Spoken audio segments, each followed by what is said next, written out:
This is people that have come over on holidays to visit Australia. They were in one of the most beautiful parts of the world, and for this to happen to them at a place like that is nothing more than just tragic.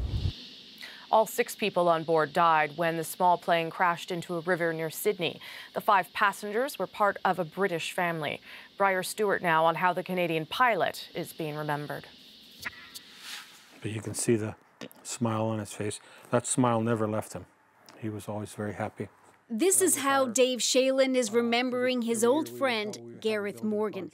He was very encouraging, very positive, and talked about his love of flying. So my dad's friend back in Vancouver, Canada. Morgan was originally from North Vancouver. In this video posted online, he explains that he got his first taste of the pilot life when he flew in a plane owned by his father's friend. Kind of got me hooked, and that was in my early 20s.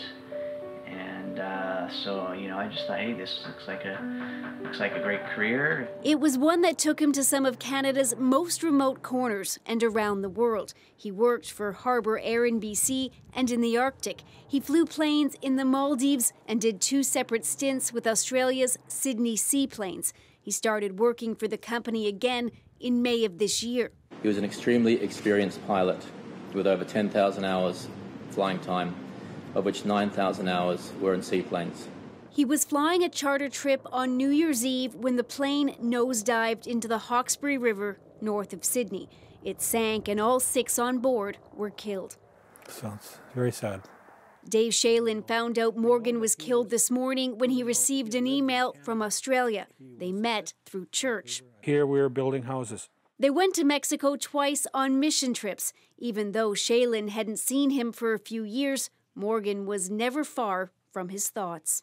I did always think about him.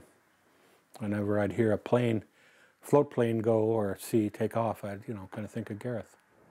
As family and friends of all the victims grieve, crews are working to remove the wreckage of the Beaver seaplane. That needs to happen before investigators can piece together what went wrong and why a holiday flight ended in tragedy.